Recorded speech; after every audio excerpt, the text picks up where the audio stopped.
সাংবাদিক বন্ধুসকল, প্ৰথমতে কওঁ যে 2014 চনত ভাৰতবৰ্ষৰ অৰ্থনীতি আছিলে পৃথিৱীৰ 10ম স্থানৰ অৰ্থনীতি ইন টাৰ্মছ অফ ইকনমি।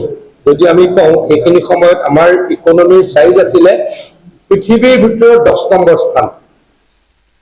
আৰু এতিয়া আমি অত্যন্ত সুখী, আমাৰ কাৰণে গৌৰৱ যে বৰ্তমান ভাৰতবৰ্ষৰ পৃথিৱীত ইকনমিক মানচিত্ৰত বা অৰ্থনীতিৰ মানচিত্ৰখনত ভাৰতবৰ্ষৰ স্থান হৈছে 4ৰ্থ। পৃথিৱীৰ 4th লাৰ্জেষ্ট ইকনমি হ'ল এতিয়া ভাৰতবৰ্ষ।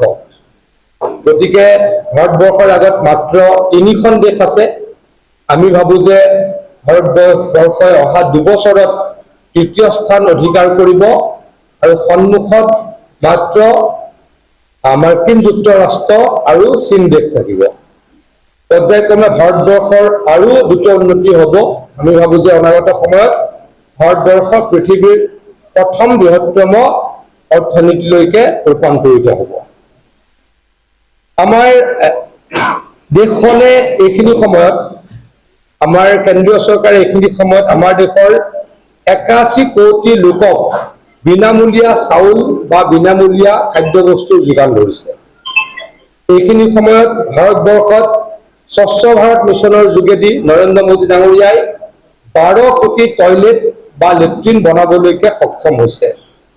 এইখিনি সময়ত জল জীৱন মিছনৰ যোগেদি দেশৰ 15 কোটি পৰিয়ালক বিশুদ্ধ টেপযুক্ত পানী যোগান ধৰিবলৈকে সক্ষম হৈছে। মুদ্ৰা যোজনাৰ অধীনত আৰ্থিক স্বাৱলম্বিতাৰ বাবে 52 কোটিতকৈ অধিক লোকক ঋণ প্ৰদান কৰা হৈছে আৰু 68 লাখ ষ্ট্ৰীট ভেণ্ডৰ, মানে আমাৰ যিসকলে পথৰ দাঁতিত ব্যৱসায় কৰে, তেওঁলোকক PM স্বনিধি যোজনাৰ অধীনত সহায় কৰা হৈছে। আজিৰ পৰা 11 বছৰ আগলৈকে যেতিয়া ইন্দিৰা আৱাস যোজনাৰ নামত ঘৰ নিৰ্মিত হৈছিল, তেতিয়া এটা ঘৰৰ মূল্য আছিল ৭৫,০০০ টকা। আৰু আজি এইখিনি সময়ত নৰেন্দ্ৰ মোদী ডাঙৰীয়াই 4 কোটি ঘৰ নিৰ্মাণ কৰিবলৈ সক্ষম হ'ল প্ৰধানমন্ত্ৰী আৱাস যোজনাৰ যোগেদি, আৰু যাৰ মূল্য হ'ল প্ৰায় 1.5 লাখ টকা। শ্ৰদ্ধাৰ সাংবাদিক বন্ধুসকল, আমাৰ দেশখন এখন কৃষি প্ৰধান দেশ। আমাৰ দেশৰ 2025-26 বৰ্ষৰ কৃষি বাজেট 2013-14 বছৰৰ তুলনাত, মানে যেতিয়া UPA চৰকাৰ আছিল বা কংগ্ৰেছৰ চৰকাৰ আছিল, সেইখিনি সময়ৰ শেষৰ বাজেটৰ তুলনাত আমাৰ বৰ্তমানৰ বাজেট প্ৰায় 5 গুণ বৃদ্ধি কৰা হৈছে। PM কিষাণ যোজনাৰ অধীনত 3.70 লাখ কোটি টকা প্ৰত্যক্ষভাৱে কৃষকৰ বেংক একাউণ্টলৈকে দিয়া হৈছে। আমি সকলোৱে জানো যে এইখিনি সময়ত আমি কৃষক সন্মান নিধিৰ যোগেদি একোজন কৃষকক বছৰত 6,000 টকা দিয়াৰ ব্যৱস্থা কৰিছো। PM ফচল নিৰ্বাহ যোজনাৰ অধীনত 1.75 লাখ লোকলৈকে অধিক কৃষকে এই যোজনাৰ বীমা লাভ কৰিছে। ন্যূনতম সমৰ্থন মূল্যৰ যোগেদি দেশৰ কৃষকসকল লাভান্বিত হৈছে। আমি সকলোৱে জানো যে অলপ দিনৰ আগলৈকে অসমত MSP বা ন্যূনতম সমৰ্থন মূল্য কোনোৱে নাজানিছিলে। নৰেন্দ্ৰ মোদী ডাঙৰীয়া আৰু হিমন্ত বিশ্ব শৰ্মা ডাঙৰীয়াৰ আশুসুদীয়া প্ৰচেষ্টাৰ ফলত বৰ্তমানে আমি 2360 টকালৈকে ধানৰ ন্যূনতম সমৰ্থন মূল্য দিবলৈকে সক্ষম হৈছো। ঠিক তেনেকৈ 5,500তকৈ অধিক টকা আমি সৰিয়হত দিবলৈকে সক্ষম হৈছো। আৰু এতিয়া আমি মাকৈটো আমি ন্যূনতম সমৰ্থন মূল্য দি কৃষকক সহায় কৰিছো।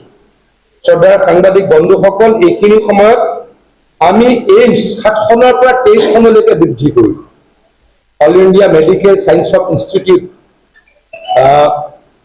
বুলি কয়, মেডিকেল ইনষ্টিটিউট অফ চায়েন্স বুলি কয়। এই দেশৰ স্বাধীনতাৰ 65 বছৰ আছিলে কেইখন, 11খন, আৰু এতিয়া আমি 23খনলৈকে নিবলৈকে সক্ষম হলো। মানে আগৰ চৰকাৰবিলাকে মাত্ৰ 7খন AIIMS, all India institute of medical science গঠন কৰিবলৈ সক্ষম হৈছিল, আৰু নৰেন্দ্ৰ মোদী ডাঙৰীয়াৰ দিনত আমি 16খন নতুন এইমছ স্থাপন কৰিবলৈকে সক্ষম হলো। আমাৰ ইয়াৰ পৰা নাতি দূৰত এইমছ আমি চাংচাৰিত বনাবলৈকে সক্ষম হলো। শ্ৰদ্ধাৰ সাংবাদিক বন্ধুসকল, স্বাস্থ্য অবিহনে আমি কোনো শক্তিশালী হ'ব নোৱাৰো, কোনোৱে ভালদৰে কাম কৰিব নোৱাৰো। মেডিকেল কলেজ দেশখন স্বাধীন হোৱাৰ 65 বছৰ আছিলে মাত্ৰ 387খন, আৰু এতিয়া আমি যোৱা 10 বছৰত মেডিকেল কলেজ বনালো আৰু 319খন।